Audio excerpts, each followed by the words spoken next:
அதுவும் இப்படி எப்படி இருப்பாங்கிறது நமக்கு தெரியாது. நம்மளா ஒரு தாடியும் ஒரு கொண்டையும் அப்புறம் ஒரு காவியம், இவங்க பலதரப்பட்ட விஷயங்கள் பற்றி அவங்களோட பாடல்கள்ல அழகாக எழுதியிருப்பாங்க. இப்போ நம்ம படிக்கக்கூடிய பயாலஜி, ஃபிசிக்ஸ், கெமிஸ்ட்ரி, இயற்பியல், வேதியியல், இந்த மாதிரி விஷயங்கள் எல்லாமே பாடல்கள்ல ரொம்ப அழகா இருக்கும். அதுவும் அந்த எதுகை மோனையோட சந்தம் கெடாமல் அவ்வளோ அழகா இருக்கும் அந்த பாடல்கள் எல்லாமே. அதெல்லாம் ரொம்ப படிக்கிறதுக்கு நம்ம மறக்கவும் மறக்காது அந்த செய்திகள் எல்லாமே, அந்த அளவுக்கு அழகாக இருக்கும். இதுல வந்து சித்த மருத்துவத்திற்கும் ஆயுர்வேதத்துக்கும் என்ன வித்தியாசம் அப்படின்னு சொல்லிட்டு நிறைய பேருக்கு ஒரு கேள்வி இருக்கு.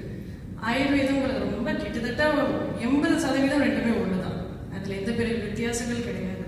ஆயுர்வேதம் என்னன்னா அதிகமா சான்ஸ்கிரிட்ல இருக்கும், ஸ்லோகங்கள் படிப்பாங்க. நம்ம முழுக்க முழுக்க தமிழ் தான். தமிழும் சித்த மருத்துவம் வந்து சொல்லும் பொருளும் போல பிரிக்கவே முடியாது. ஆரம்ப காலகட்டத்திலேருந்தே ஒன்னாவே இருந்தது தான். இதுல வந்து முதன்மையா ஆயுர்வேதத்துல வந்து தன்வந்திரி அப்படிங்கிற சித்தரை தொடர்பு கொண்டு அவருடைய பாடல்கள் இருக்கும். தமிழ்ல வந்து நம்மளுக்கு 18 சித்தர்களுடைய பாடல்கள் தான் அதிகமா வந்து நம்ம படிப்போம்.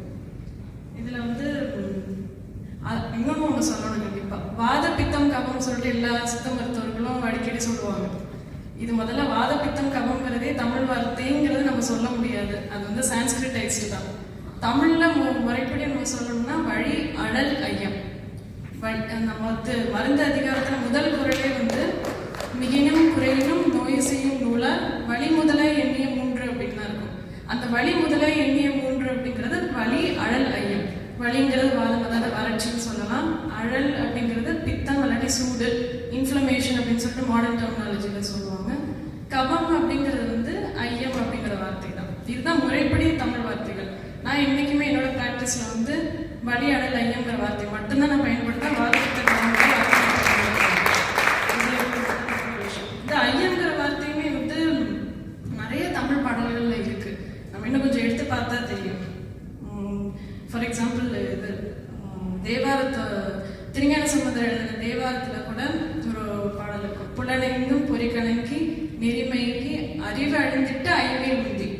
அதாவது சாக போற நேரத்துல ஐயம் இந்த தொண்டையில் நிற்கும் சொல்லுவாங்கல்ல, மூச்சு விட முடியாம, அதுதான் வந்து கோழின்னு சொல்லலாம். அது கபம் சொல்லுவாங்க. நம்ம ஐயங்கிற வார்த்தை நம்ம வந்து பயன்படுத்துவோம். இதெல்லாம் வந்து சித்த மருத்துவம் அடிப்படை இதுதான். இந்த 3 வச்சு நம்ம சொல்லுவோம். அதை தாண்டி 5 கூறுபாடுகள், சுவை, இந்த மாதிரி நிறைய விஷயங்கள் இருக்கு. நம்ம சொன்னா சொல்லிக்கிட்டே போகலாம், அப்படிப்பட்டது. இப்போ வந்து தலைப்பு வரலாம். ஒரு 2 பாடல்கள் உங்களுக்கு வந்து ஒரு எடுத்துக்காட்டா, தமிழ் பாடல்கள், சித்த மருத்துவ பாடல்கள் வந்து எப்படி இருக்கும் அப்படிங்கிறது. எல்லாமே பாடல்களாக தான் படிப்போம். ஃபர்ஸ்ட் இயர் ஜாயின் பண்ணதுலேருந்து முடிக்கிற வரைக்கும் பாடல்கள் தான். அசைப்பிரிக்கிறது கூட இன்னும் எங்கள் அப்பா கூட நான் ஃபோட்டோ எடுத்து அனுப்பிச்சு விட, அப்பா கொஞ்சம் அசைப்பிரிச்சுட்டாங்களே அப்படின்னு சொல்லி. அதில் நிறைய சங்கீத வார்த்தைகளும் இருக்கும். ஏன்னா வந்து பொருள் வந்து எல்லாருக்கும் புரியக்கூடாது, அந்த மருத்துவம் பயில்றவங்களுக்கு மட்டும் புரியணும் அப்படிங்கிறதுக்காக நிறைய பாடல்கள் எல்லாமே அப்படிதான் இருக்கும். அதனால நிறைய வேறு பெயர்கள் எல்லாமே இருக்கும். மூலிகையில வந்து ஒரு உதாரணத்துக்கு சொல்லணும் அப்படின்னா, தூதுவளைக்கு சிங்கமூலி அப்படின்னு ஒரு பேர் இருக்கு. சீந்திலுக்கு வந்து சாகாமூலி அப்படின்னு ஒரு பேர் இருக்கு. ஏன்னா அந்த சீந்தெல்லாம் வச்சிங்கன்னா அதுக்கு தண்ணி ஊற்றணும் கூட அவசியம் இல்லை. நான் நேரடியாக நான் பார்த்தது எங்கள் காலேஜ் ஹாஸ்டல்ல ஒரு தொட்டியில வச்சிருந்தாங்க. அது வந்து பயங்கர சூடு, பாலைக்குட்டியெல்லாம் கேட்கவே தேவையில்லை, அவ்வளோ வறட்சி, தண்ணியும் யாரும் ஊற்றல, பாவம், அது பாட்டுக்கு வாடி இருந்துச்சு, கருகி இருந்துச்சு. அதுக்கு இனிமேல் உயிரே இல்லைன்னு எல்லாரும் முடிவு பண்ணிட்டோம். ஒரு மழை பெஞ்சிச்சு, அப்படி தடைச்சிருந்துச்சு மறுநாள். அப்பதான் புரிஞ்சுச்சு, ஒரு சாகா மொழின்னு எதுக்கு பேர் வச்சிருக்காங்கிறது அப்படிதான் புரிஞ்சுது. அதே மாதிரி நோய்களுக்கு நாங்கள் அந்த சீந்தில் சேர்ந்த மருந்துகள் நாங்கள் எதுக்கு கொடுப்போம்னா ஆட்டோஇம்யூன் டிசீஸ், அதாவது நம்ம உடம்பே நம்மளை தாக்கக்கூடிய அந்த ஒரு கண்டிஷன்ல வந்து சீந்தில் சார்ந்த மருந்துகள் கொடுப்போம். அந்த மாதிரி ரொம்ப வாழ்வியலோடு நேச்சரோட ரொம்ப தொடர்பு கொண்டது வந்து தமிழும் அப்படி, தமிழ் மருத்துவம் அப்படிதான். இதுல வந்து ஒரு 2 பாடல்கள் உங்களுக்கு வந்து உதாரணமா சொல்லணும்னு நினைக்கிறேன். ஃபர்ஸ்ட் வந்து மயிலிறகாதி சூரணம் அப்படின்னு. சூரணம்னா நமக்கு தெரியும், பொடியை வந்து அதிகமாக சித்த மருத்துவனாலே பொடியை தேன்ல கலந்து சாப்பிடுங்க அப்படின்னு சொல்லுவாங்க. அந்த மாதிரி ஒரு சூரம். இது என்னன்னா 32 உள் மருந்துகள், 32 வெளி மருந்துகள் சொல்லுவோம். 32 உள் மருந்துகள் அப்படின்னா பொடி, குடிநீர், லேகியம், பற்பம், செந்தூரம், கட்டு, கலங்கு அப்படின்னு நிறைய வகைகள் இருக்கு. இது ஒவ்வொன்றுத்துக்கும் ஆயுள் காலம் இருக்கு. இப்போ குடிநீர்னா நமக்கு கஷாயம் வந்து இப்போ எல்லாரும் என்ன பண்றோம், காலையில கஷாயம் போட்டு சாயந்தரம் குடிக்கிறோம்.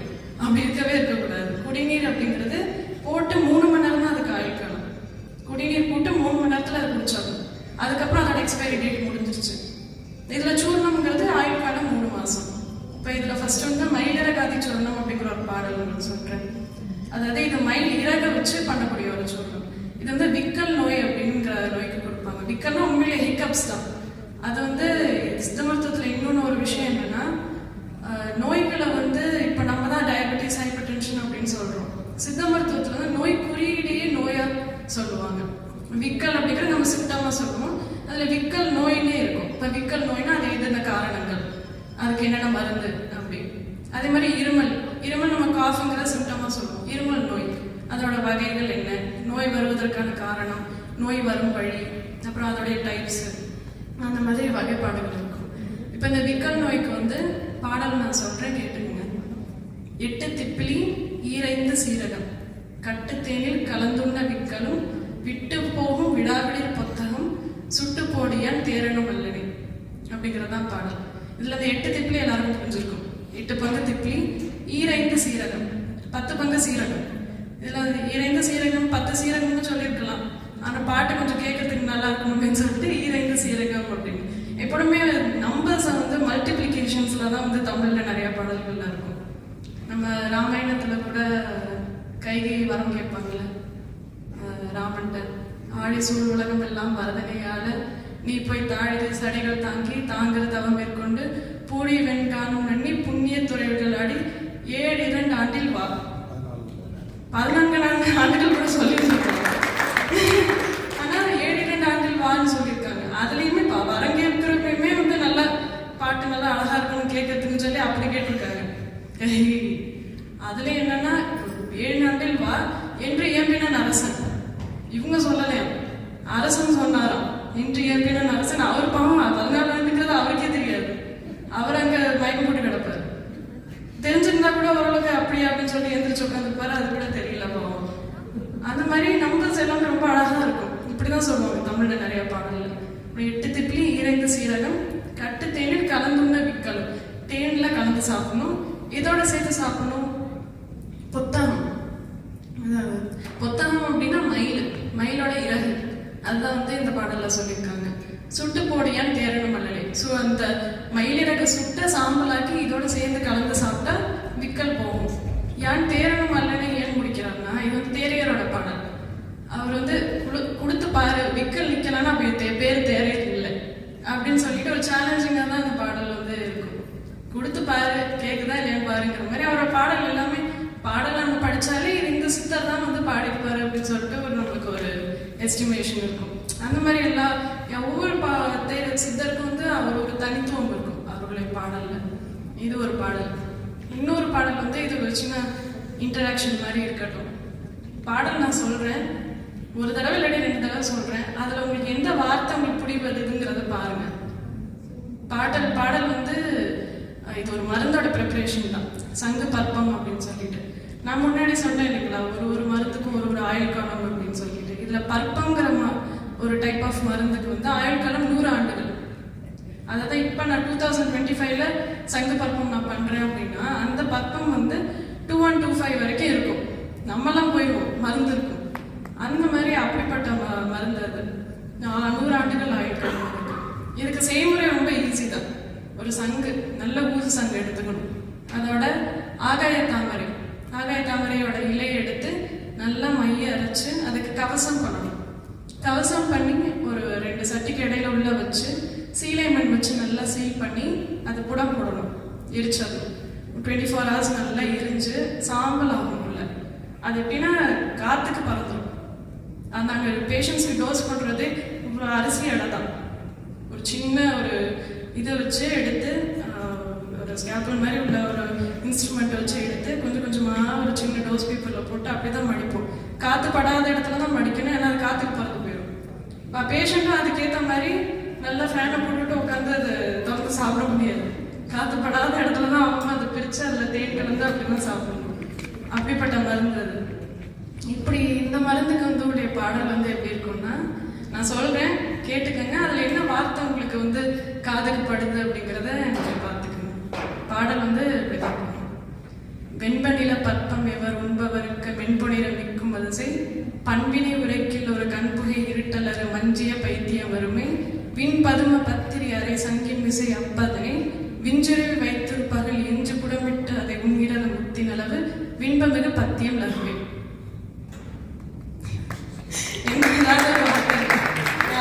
ஏகப்பட்ட கவிஞர்கள் இருக்கிறீங்க. பாடல் இன்னொரு வாட்டி சொல்லணும்னாலும் சொல்லலாம். சொல்லணும். சரி, நல்லா கவனிங்க, ஒரு வாட்டி சொல்லிடுறேன்.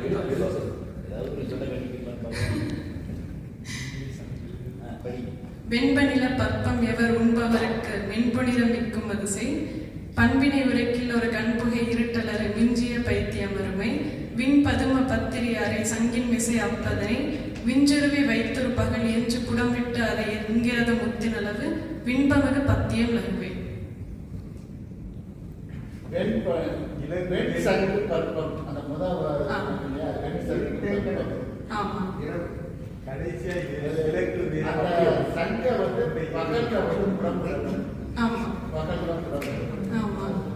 கடைசியில வந்து அந்த இளவேன்னு வருது இல்லையா, அப்படி ஒரு இது பண்ணோம்னா அது இல்லாம போயிடும்.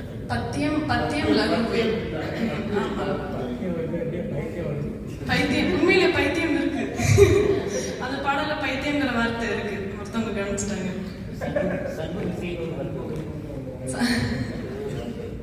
நான் பாடலை நல்லா பிரேக் டவுன் பண்ணி உங்களுக்கு எக்ஸ்பிளைன் பண்றேன். வெண்பனில பற்பம் எவர் உண்பவருக்கு, இந்த வெண்மையான பற்பத்தை உண்பவருக்கு மென்பொன்னிறம் மிக்கும் அதிசை. அதாவது அவரோட மேனி வந்து பொன்னிறமாகும். ஸோ ஹைப்பர் பிக்மெண்டேஷன் சொல்லுவோம் நம்ம மாடர்ன் டெர்மினாலஜியில். சில நம்ம உடல் கருக்கும் ஒரு சில வியாதிகளில், அதுக்கு இந்த சங்கு பற்பம் கொடுக்கலாம். மென்பொன்னிறம் மிக்கும் அதிசை பண்பினை உரைக்கில் ஒரு கண்புகை இருட்டலரு. இந்த பண்பினை என்ன, இதோட பண்பு என்ன அப்படின்னா கண்புகை இருட்டல், அதான் மாலை கண்நோய்க்கு கொடுக்கலாம். வெண்பொன்னிறம் மிக்கும் அதிசை பண்பினை உரைக்கில் ஒரு கண்புகை இருட்டலரு மிஞ்சிய பைத்தியம் அருமை. அவர் சொன்ன மாதிரி பைத்திய நோய்க்கும் குடிக்கலாம். பைத்தியம்ங்கிறது வந்து நிறைய சித்தமருத்துவ பாடல்ல வரும். இது பேசிக்கலி சைக்காட்ரிக் டிசார்டர்ஸ், மனம் உளவியல் சம்பந்தப்பட்ட மனநோய்கள் எல்லாத்துக்குமே பைத்தியம் சொல்லிட்டு ஜென்ரல் டெர்மினாலஜியா சொல்லுவோம். மிஞ்சிய பைத்தியம் அருமை விண் பதும பத்திரி. அதாவது ஆகாய தாமரை இல்லைன்னு நான் சொன்னேன் இல்லையா, ஆகாய தாமரைங்கிறத விண் பதும பத்திரின்னு சொல்றாங்க. விண் அப்படின்னா ஆகாயம், பதுமம் அப்படின்னா தாமரை, பத்திரி அப்படின்னா ஒண்ணு இதழ் அல்லாட்டி இலை அப்படி சொல்லலாம். அப்போ இந்த இடத்துல விண் பதுமம் பத்திரி அப்படிங்கிறது ஆகாய தாமரை இலை, அதுதான் அந்த இடத்துல அப்படி சொல்லியிருக்காங்க. விண் பதும பத்திரி அரை சங்கின் மிசை அப்பி அதனை அல்ல அரைச்சு சங்கின் மீது அதை அப்பி விஞ்சுருவி வைத்தொரு பகல். ஸோ 24 hours நல்லா காடாட்டினே அது வந்து எரியணும். விண் பதும பத்திரி அரை சங்கின் மிசை அப்பதனை விஞ்சுருவி வைத்தொரு பகல் புடமிட்டு எஞ்சு அதை எடுத்து உண்கிறது முத்தின் அளவு. அதாவது முத்தளவு, அதுதான் அதோட மெட்ரிக்ஸ், அதோட அளவு. அதாவது சித்த மருத்துவத்தில் நிறைய பனவடை அளவு, குன்றிமணி அளவு, சுண்டைக்காய் அளவு, முத்தின் அளவு, இந்த மாதிரி அளவு எல்லாமே இப்படிதான் வந்து சொல்லியிருப்பாங்க. இப்போ மாடர்ன் மெட்ரிக்ஸ் வந்துருச்சு. குன்றி அளவுனா 130 milligrams அப்படின்னு சொல்லிட்டு ஒவ்வொருத்துக்கும் இப்போ டோசேஜ் வந்து இப்படிதான் போடுவோம். இது வந்து முத்தின் அளவு, உண்கிறது முத்தின் அளவு. விண்பமிகு பத்தியம் லகுவே, அதாவது லகு பத்தியம். ஐயா சொன்ன மாதிரி பத்தியங்கிற வார்த்தை வரும், அது வந்து லகு பத்தியம் சொல்றோம்.